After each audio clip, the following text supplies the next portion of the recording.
जम्मू के पुंछ में आज टेरर एनकाउंटर हुआ। जम्मू में यह लगातार हो रहा है, इसलिए आज हम आतंकवाद की नई साजिश का पर्दाफाश करेंगे। आखिर क्यों और कैसे आतंकवादियों का नेटवर्क कश्मीर से जम्मू शिफ्ट हो गया है। इस टेरर शिफ्टिंग की एक और तस्वीर सामने आई है पुंछ के सूरनकोट से।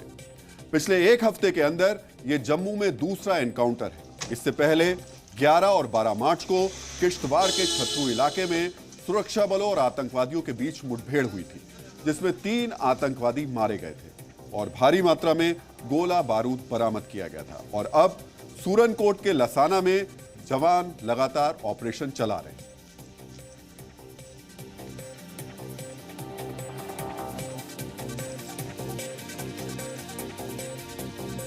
तो एक के बाद एक एनकाउंटर, आतंकवादियों से बरामदगी। कुछ साल पहले तक यह सब कुछ कश्मीर में होता था।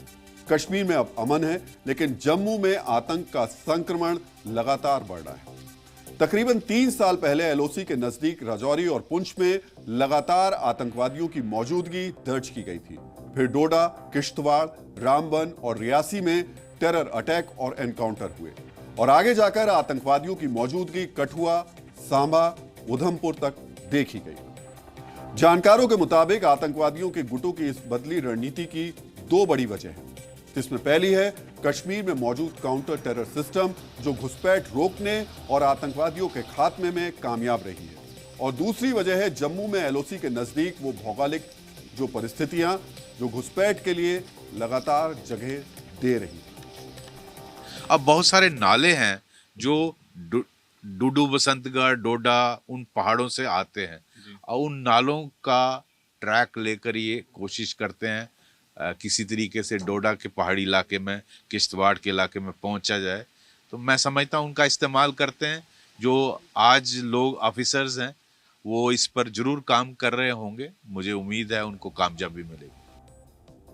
तो नालों के जरिए घुसपैठ और फिर दक्षिणी पीर पंजाल के घने जंगलों में अड्डे, उनके जरिए आतंकी न सिर्फ एलओसी पार करते हैं बल्कि लंबे समय तक छिपे भी रहते हैं और मौका मिलते ही हमला कर देते हैं।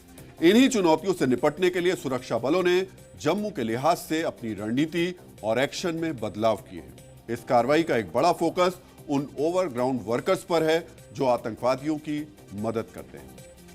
एक बड़ा ओवरग्राउंड अंडरग्राउंड वर्कर्स का एक नेटवर्क जो है वो डिफेंस एक्सपर्ट्स मानते हैं कि वो काम कर रहा है इन आतंकियों को मदद पहुंचाने में, जिसमें लॉजिस्टिक सपोर्ट हो, चाहे पैसा पहुंचाना हो, ड्रग्स पहुंचाना हो या फिर यहां पर हथियार पहुंचाने हो, और पूरी तरह से एक रूट डिसाइड करना हो कि कैसे कैसे आतंकी कहां से इन्फिल्ट्रेट करेंगे, कहां तक पहुंचेंगे और कब कब हमले करेंगे। ये पूरा सपोर्ट सिस्टम जो है उन्हें ओवरग्राउंड वर्कर्स यहां पर पहुंचाते हैं, जिनके खिलाफ सुरक्षा बल बड़ी कार्रवाइयां यहां पर कर रहे हैं। तो कश्मीर में आतंकवाद के खिलाफ लड़ाई ने सुरक्षा बलों को कई सबक दिए हैं और उन्हीं के आधार पर अब जम्मू को भी आतंक मुक्त बनाने की कोशिशें जारी हैं।